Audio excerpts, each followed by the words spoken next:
Vandana Mohana Gopala Govinda. Developing a meditation habit. Your key to a spiritual awakening.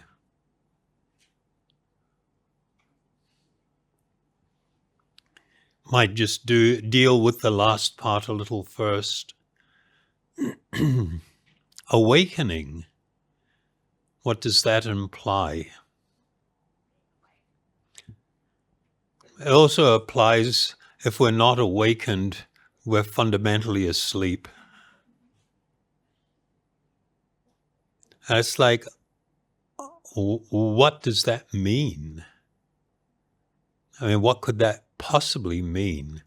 What, we're walking around and living our lives and doing things, but we're somehow asleep? And the answer to that is actually yes.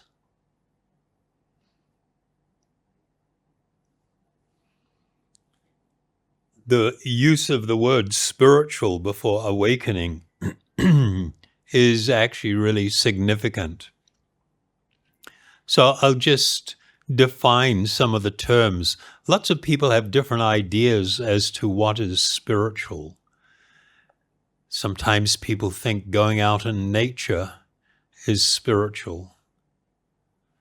But I would raise the thought, at least, if this is all material energy, how can my connecting with material energy be spiritual? That probably gives you a little idea that I don't do the fluffy stuff.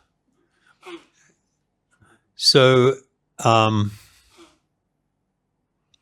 foundation of all spiritual realization and all spiritual experience is when we become awakened to who we truly are. In this world, I could hand most people a little piece of paper and a pen or a pencil. Can you just quickly jot down, tell me who you are? So they usually go the name, male, female, or whatever you want to do in that department. Age, your height, maybe your complexion or your ethnicity, what's your racial extraction. And you go through this whole list of all these labels of people describing themselves. And the thing that we're absolutely unaware of is none of that is us. And we see that in that great event we must all face called death.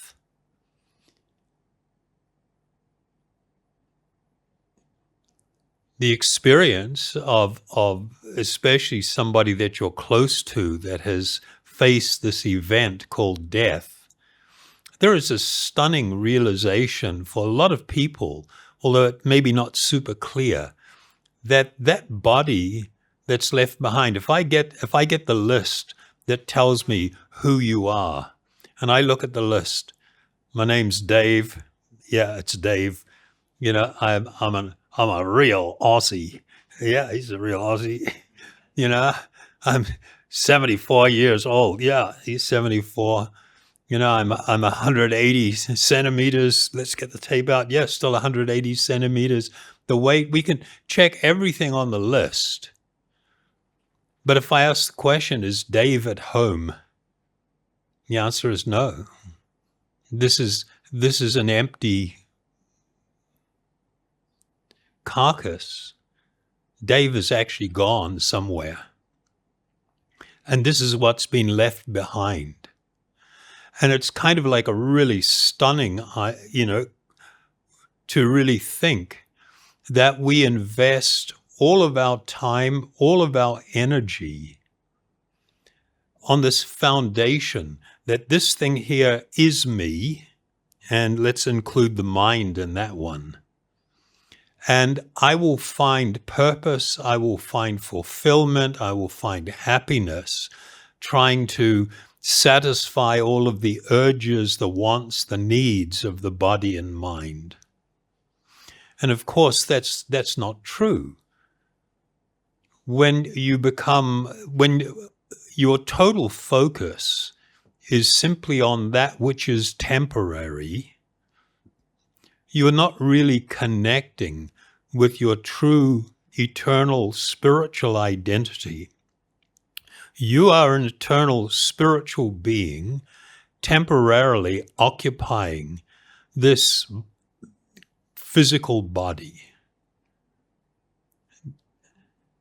And most people will go through their entire life without any thought or making any effort to really discover their actual spiritual identity. And from the point of view of the transcendentalist, this is like, wow, this is so incredibly sad.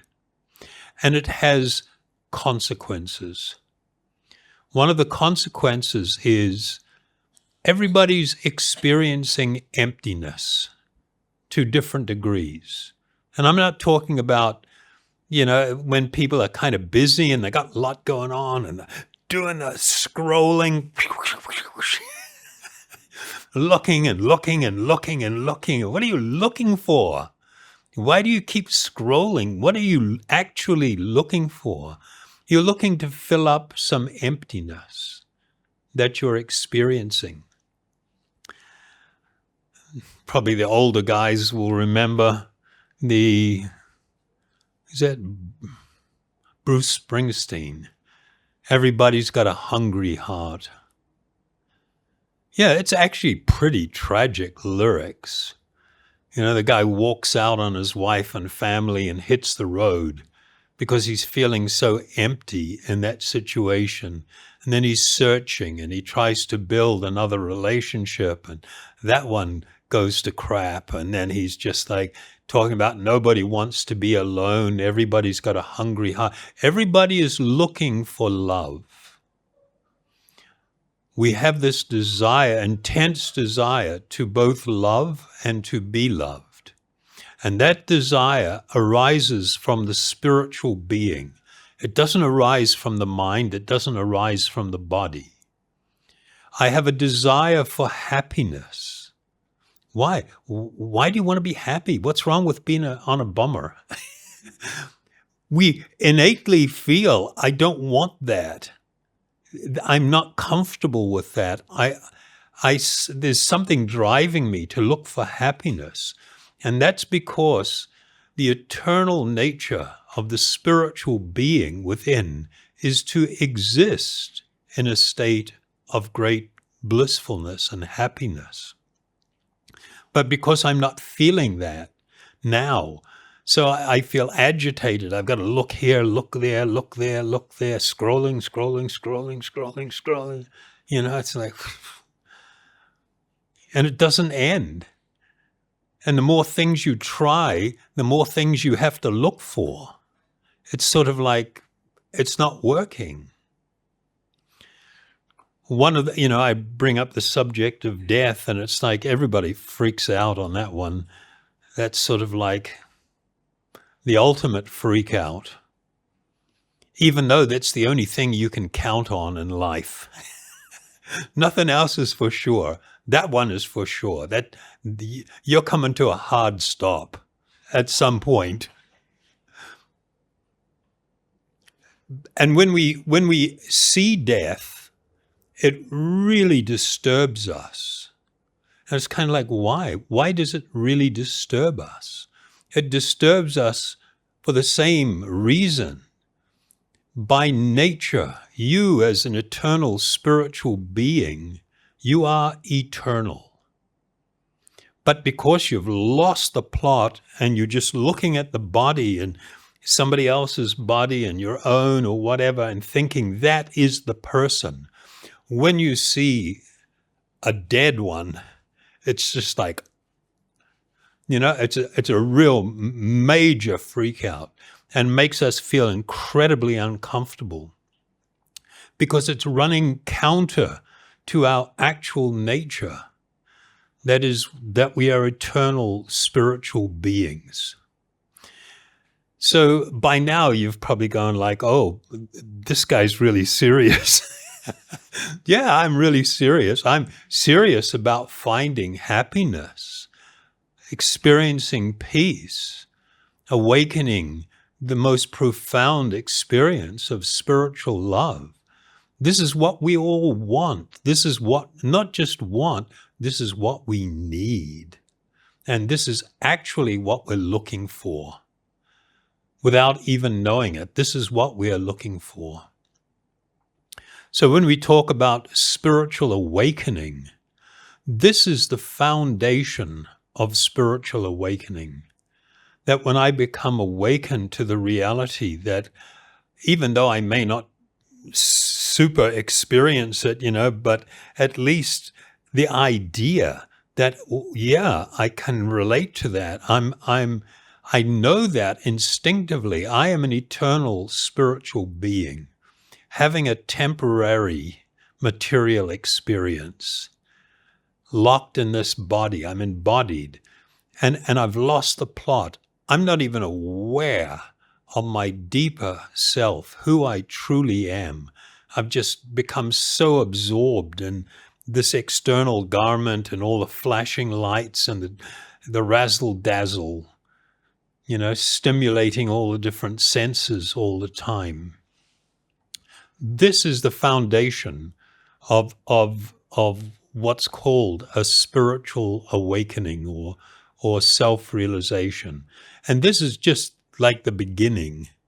This is foundational.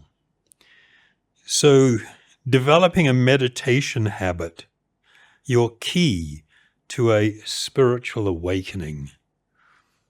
Well, let's talk about meditation for a couple of minutes. I need to keep an eye on the time. I talk a lot, and I just keep going, and everybody starts leaving or falling asleep.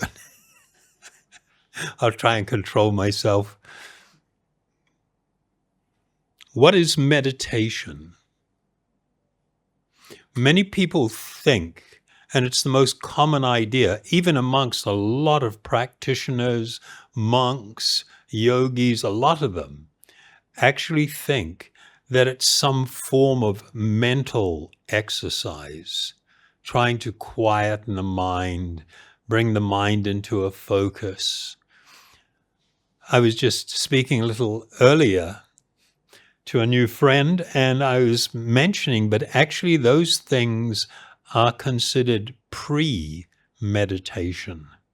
They were things that were done to try and, quieten down the mind and all the clutter and craziness, so I can now embark upon the actual process of meditation.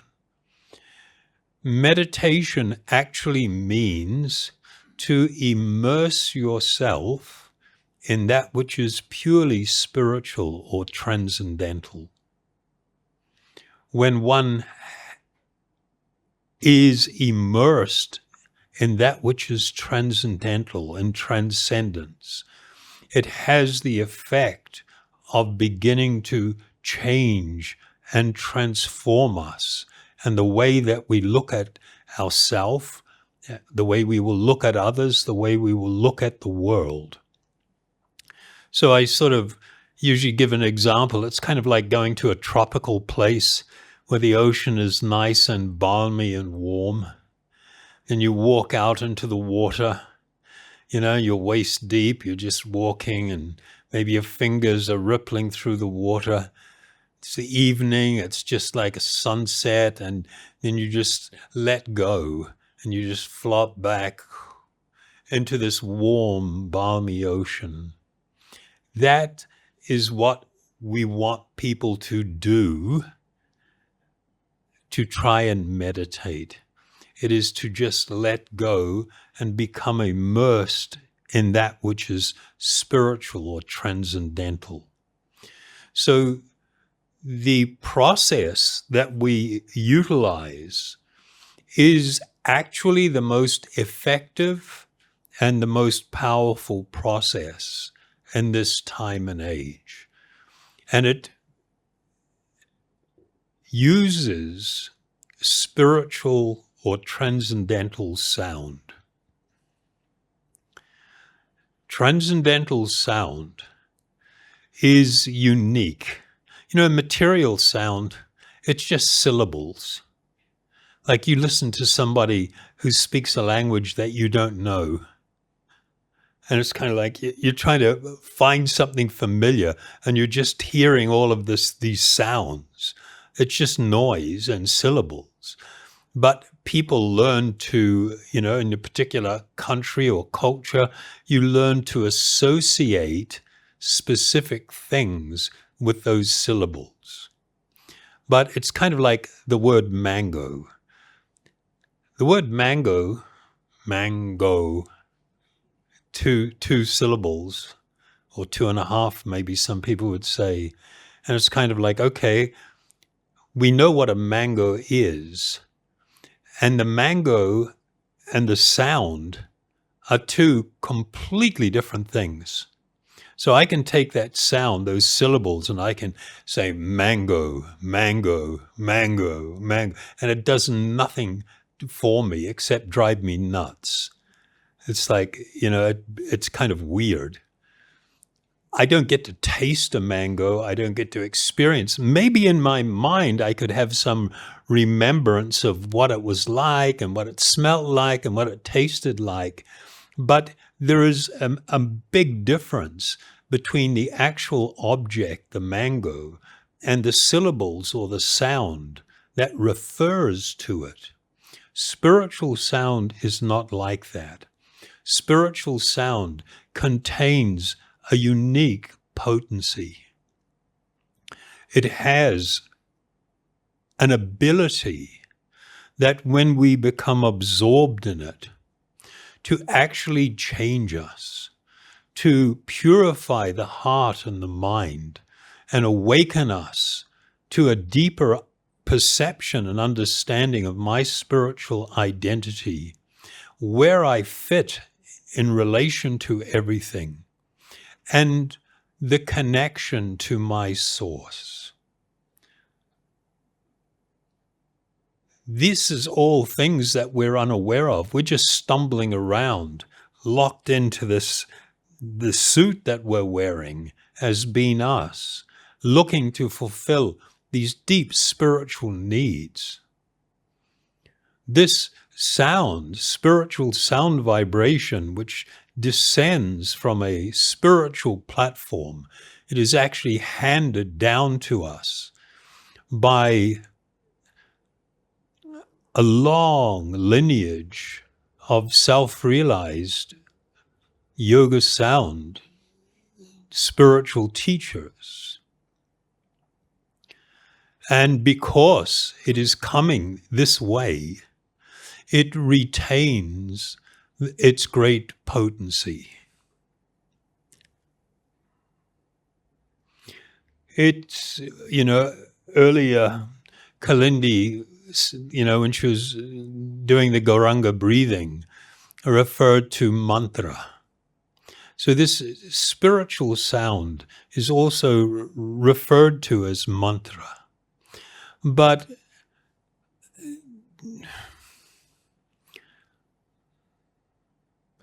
a lot of people say, oh yeah, I like mantras, I'm into mantras. And yeah, it's true. There's kind of like unlimited numbers of mantras, but not all of them produce the same result.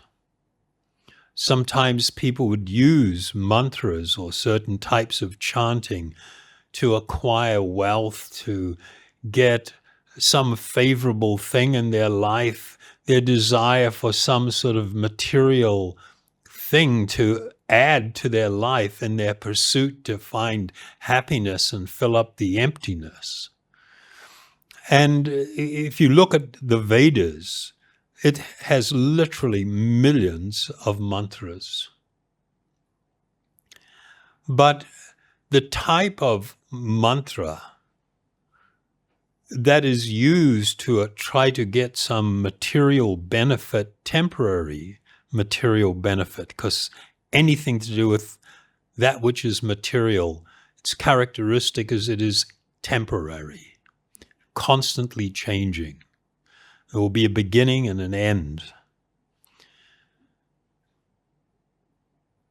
The unique type of spiritual sound or mantra that we engage with, that has been shared with us, given to us by my teachers, it is a unique category, a category where you don't need any experience, any expertise, any qualification.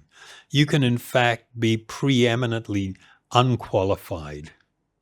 Most other, like Vedic mantras, although a lot of people use them, they require really special training to be able to recite them perfectly, the right intonation, the right meter, the perfect pronunciation.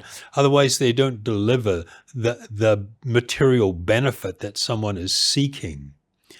This category of mantra, these spiritual sounds that we use, they, even if they are, somebody has difficulty pronouncing them, they don't lose their potency.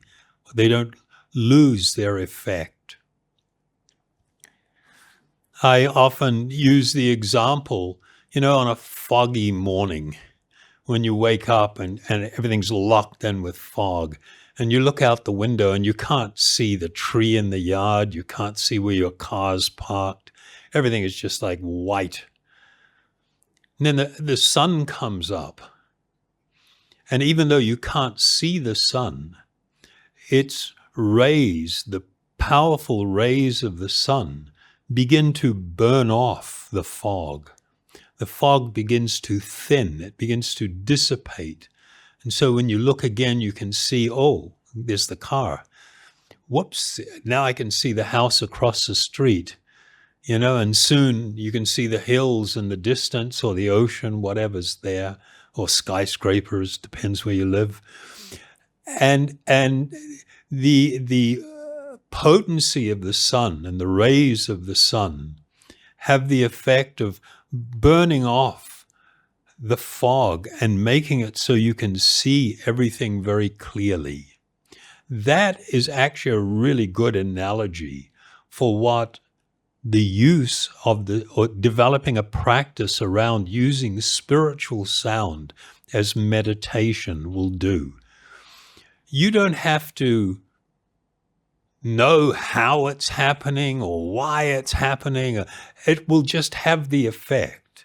It will make it so that you gradually develop more and more clarity.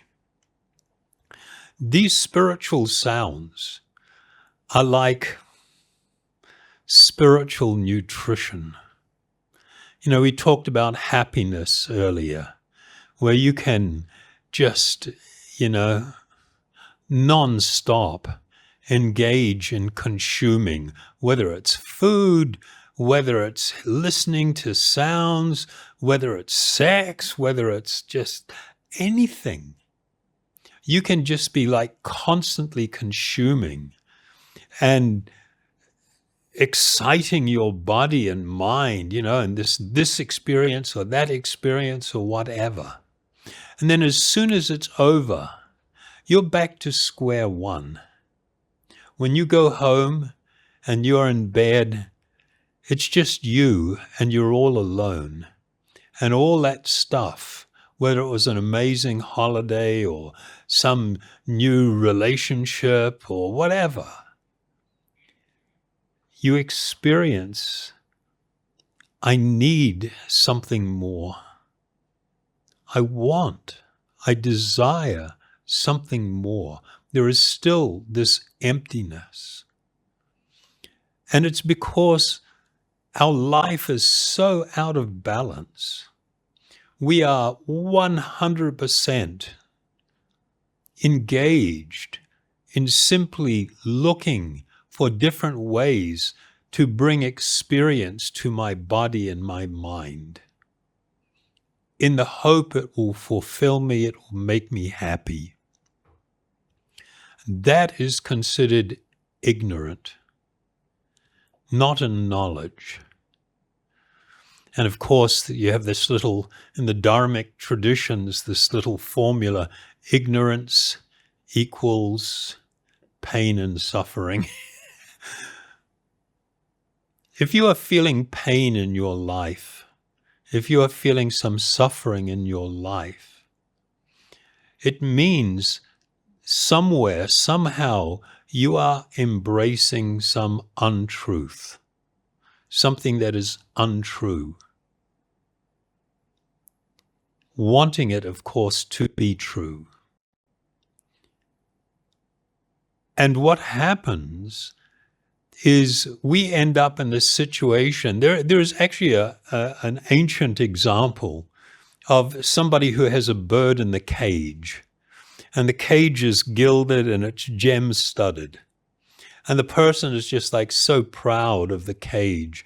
They're always polishing it, whoosh, looking, wow, it's amazing. They're so locked into the cage, they forgot about the bird inside. And the bird inside is wasting away, malnourished. That's kind of like what we do. We are totally focused on that which is temporary and material, and that which is material. And we don't actually have a daily or a weekly engagement where we are feeding the bird within, where we are taking in spiritual nutrition. You know, for many people, when they experience the chanting for the first time, or you know, even as they come more and more, there is this experience that almost everybody has of a feeling of some calming of the heart. We don't even understand how much stress and how much anxiety we're carrying around.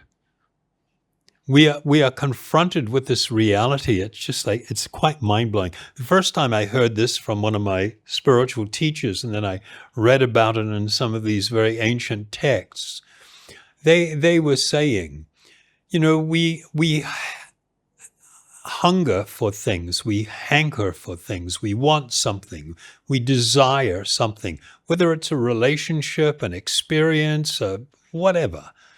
We think that this particular thing, it will do it. It's going to make me feel more fulfilled, more happy. And then along with that, even though I'm always thinking about it and trying to organize it and how am I going to do this, I'm feeling some anxiety that I won't be able to get what I want. And this is like really true with relationships.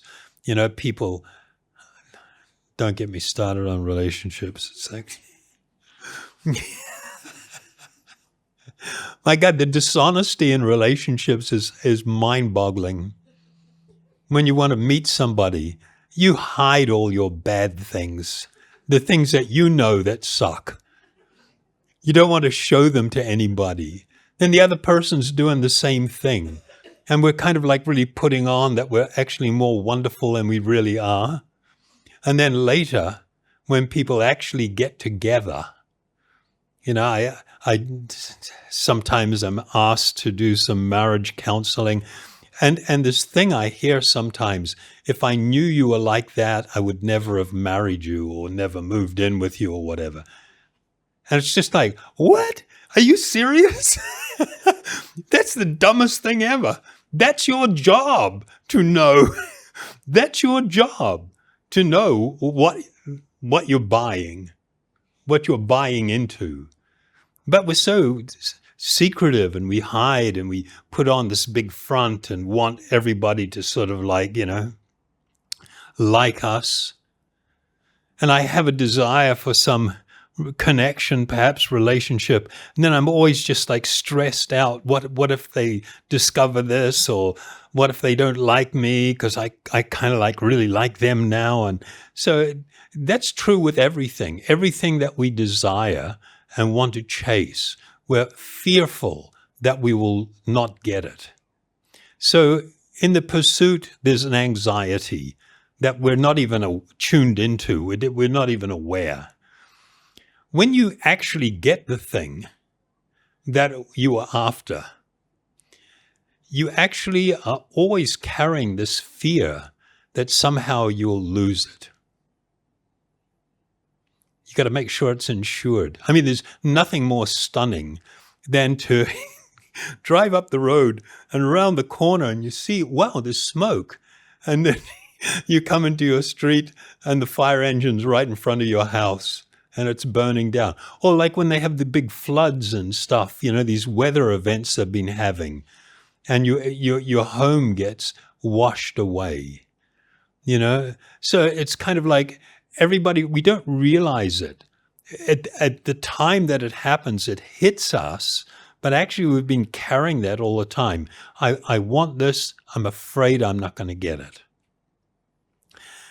Then when you finally lose it, you have another kind of anxiety. Oh my God, if only I had have done this, if only it had been like that, if only it was like that. And it's, you know, I'm just eaten up by another type of anxiousness. So before you got it, once you acquired it, and then when you lose it, you're still experiencing anxiety. It's the nature of things. The process of a spiritual awakening is a process of discovering your true spiritual identity and engaging with that which is spiritual. And it begins to change the way that you look at the world, the way that you look at other people, the way that you look at yourself. That's the foundational part. That really begins to change and to alter. This process of utilizing spiritual sound or mantra, this word mantra, it's actually made of two parts, manaha, which refers to the mind, and tra. Actually, people sometimes interpret it as, you know, to take away, which is okay. It's actually a bit heavier than that. It means to deliver one from their mind. We don't appreciate how much we are controlled by the mind. And we don't understand that we are not the mind. When the mind is going through states of hyper freak out,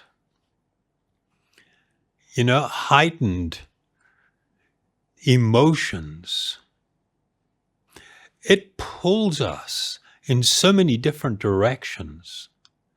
The desires that we have, everything, we're pulled in so many different ways.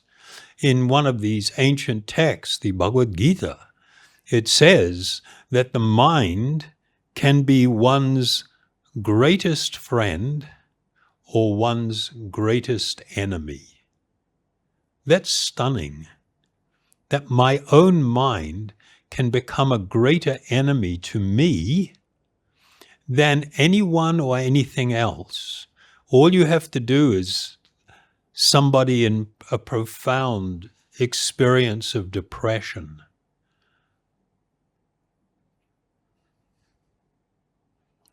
And we become intensely aware that if we are utterly absorbed in the mind and being pulled by the mind, then this is not in our best interest, and it can lead to bad outcomes.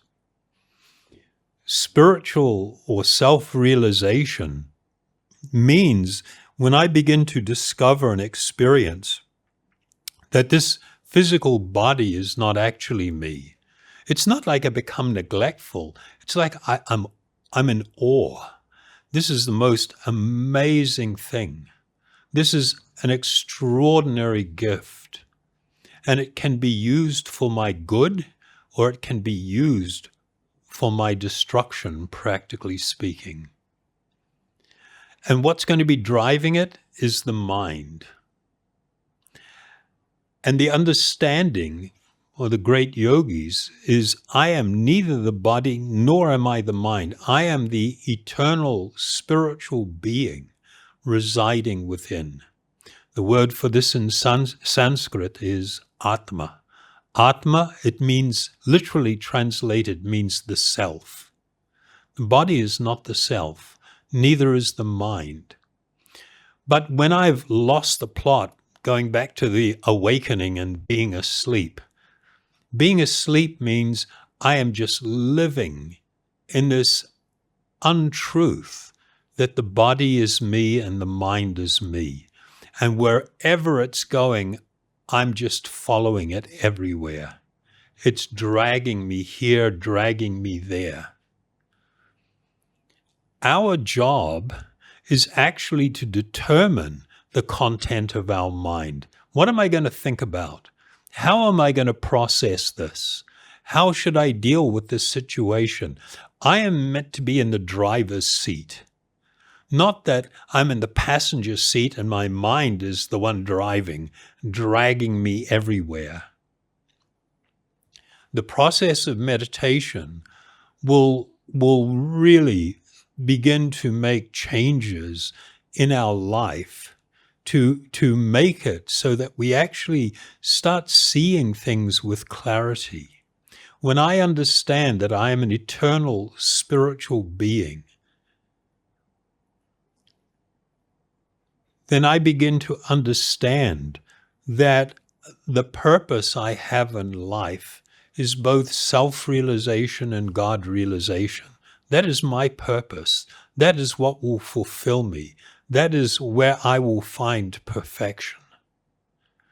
And that needs to be a pursuit that I take seriously.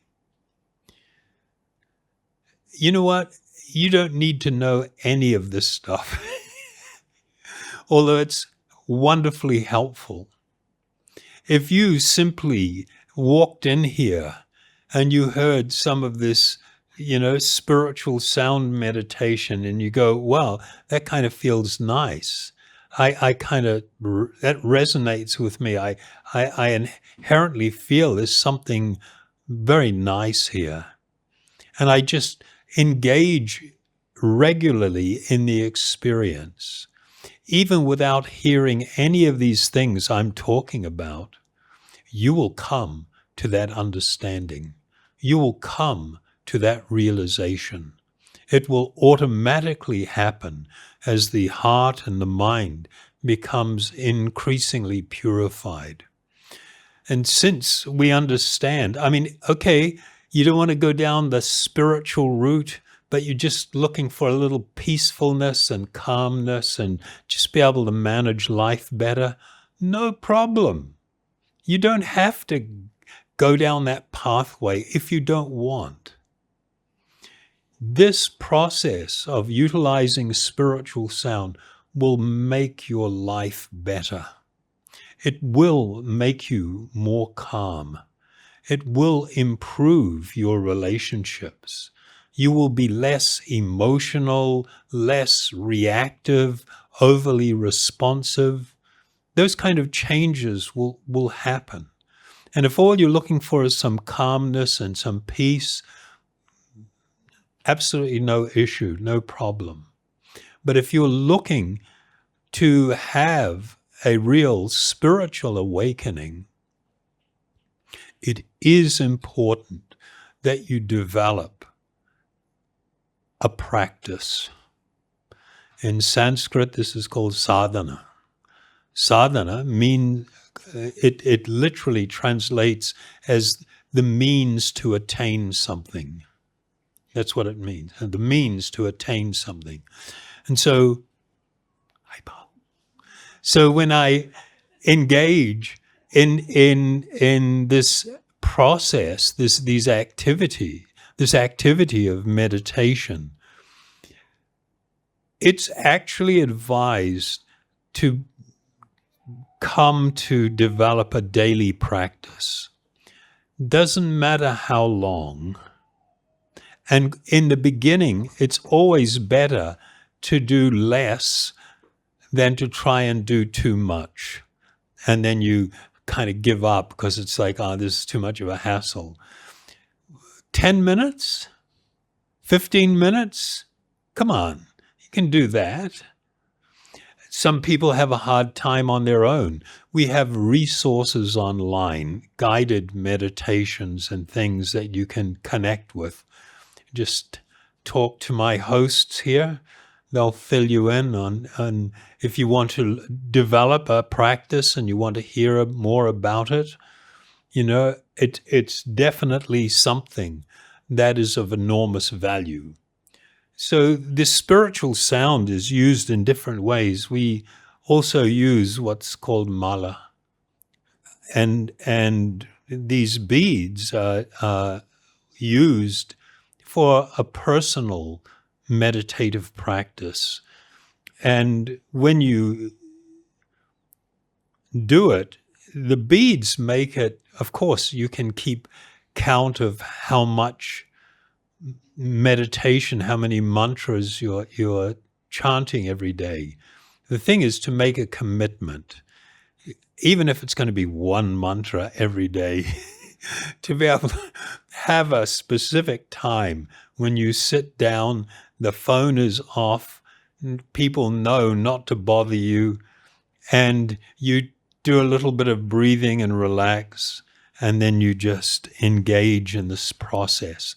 Or you may get a track and put the track on and you engage in what's called kirtan, what we've been doing. It's actually technically called sankirtan. Sangha means in association with others. And kirtan can literally translate as like a glorification of that which is transcendental, that which is purely transcendental. But it references like to engage in the process of singing aloud, using beads in what's called japa. One usually don't chant really loud, just loud enough that you can barely hear it. And what you're doing is engaging your tongue, you're engaging your hearing, and you are engaging your sense of touch.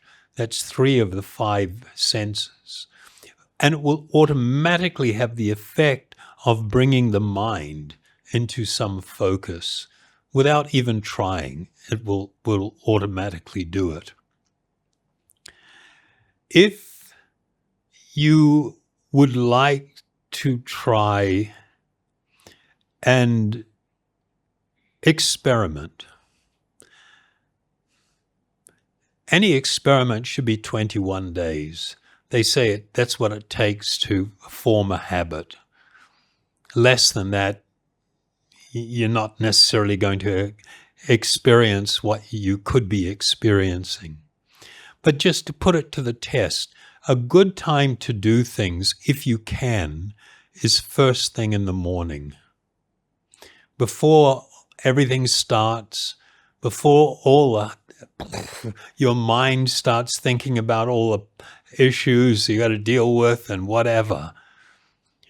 First thing in the morning, to get up, maybe brush your teeth, and then just sit somewhere in a quiet spot and engage even 10 minutes, 15 minutes to engage in this process. And do it every day for 21 days. And then try to look back and consider, is this actually benefiting me? Without a doubt, you will have the experience it is. In New Zealand, I live in Auckland, but I go down to one city further south every couple of weeks and do a class down there. I was speaking with one lady, and she had a history of, struggles with mental health issues and stuff. She was she just had struggles in her life. And she came across this and she liked it, and she started, getting involved and engaging in the process. Then at the time that she started, she moved from her old address to another part of the city. And like a year goes by, and one of the guys in the area that was a friend of hers called her up and said, "We're having a street party. Everybody in the neighborhood's going to be there. Would you like to come over?" And she said, "Yes, sure." So she went over. And then she wasn't there that long, I guess. And then the guy that called her, invited her over, he's going like, "What's going on in your life? Is there a new man?" Because she was all kind of like, she looked way more settled. And what is it? What's going on? And she was a little bit shy to talk to him. But it kind of stunned her, because her feeling was that perhaps there hasn't been that much change. That's because when we are on the journey from the inside, we don't see the incremental change. But the change is going to be there, and it is going to be happening. And it will dawn on you one day that, oh my God, things have really changed. And sometimes it takes something like that, somebody that knew you and goes, "Well, what happened to you? You look great." And you're all, relaxed and peaceful, and what's going on? So we need patience and some commitment or determination. I absolutely promise you that if you engage in this process, your life will be transformed.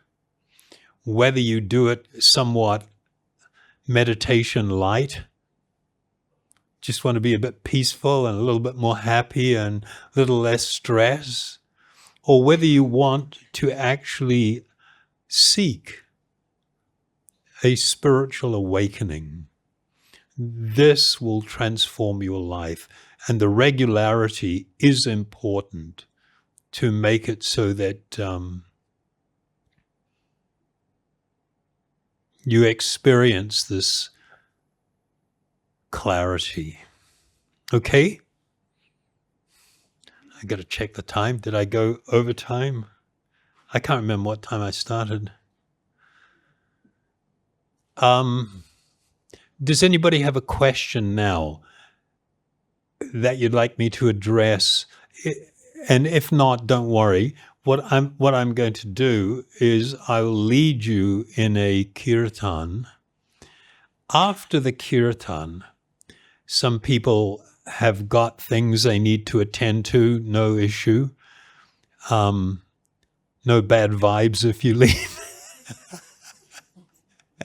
Yeah, everybody's free to do whatever.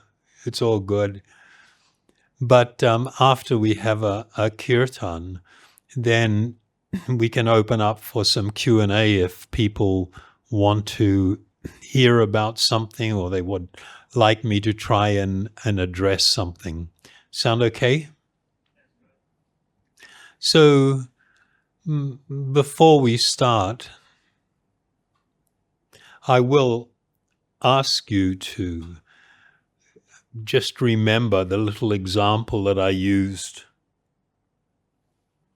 The example of, tropical ocean,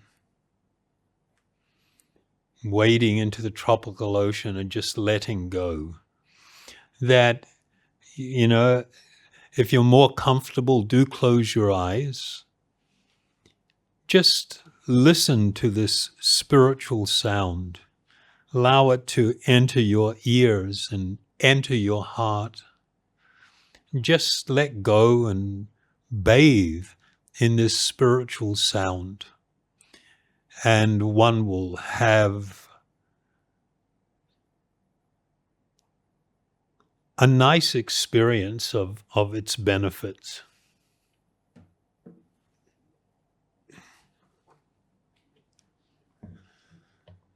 Do we have a capo?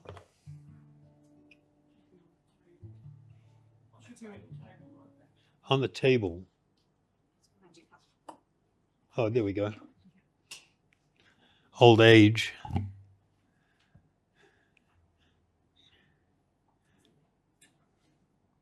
So I'm going to use, the Maha Mantra or the Hare Krishna mantra again. I have a particular affinity for it. Sometimes people ask, what's the meaning? And our answer is, it's not really important. You don't need to know the meaning in order to experience. It's kind of like a sunrise or a sunset. When you go to engage with a beautiful sunrise or a sunset, it's not like you're going like, okay, how is the light refracting and why is it doing that? And how come it's splitting into these colors? And how come it's, you don't examine it in terms of the physics of, what's going on. You just simply take it in. But we can address some of the meanings in a little bit.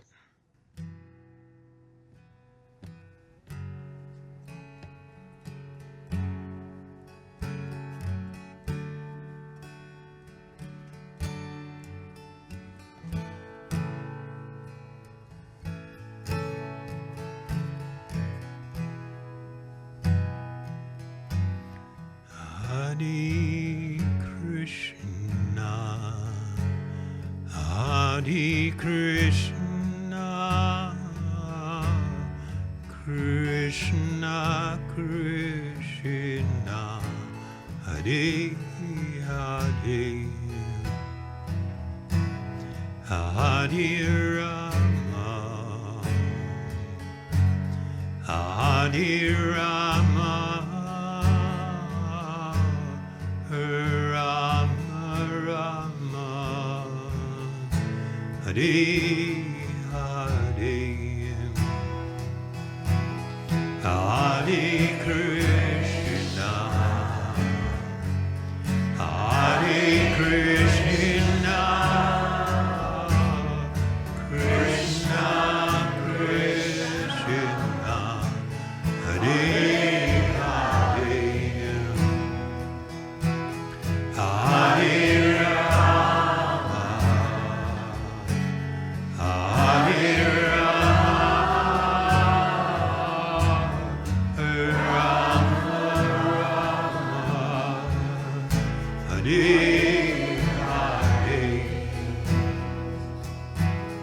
Hare Krishna, Hare Krishna, Krishna Krishna, Hare Hare,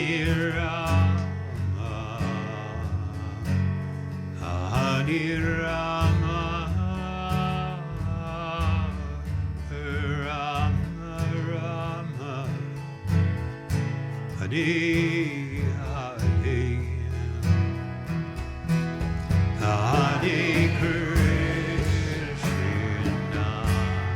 Hare Krishna, Krishna Krishna, Hare Hare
Together, Hare Krishna, Hare Krishna,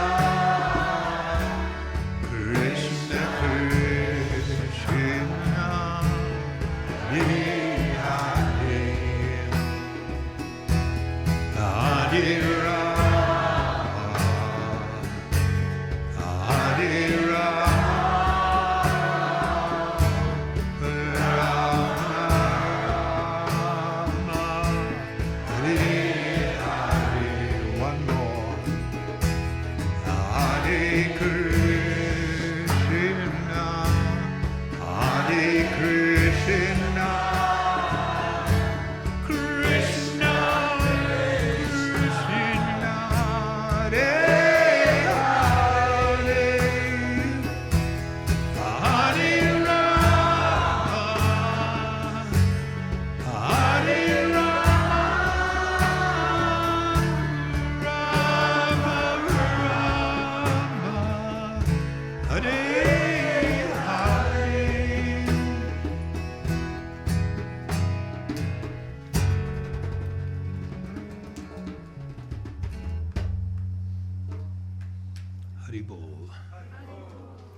Thank you very much.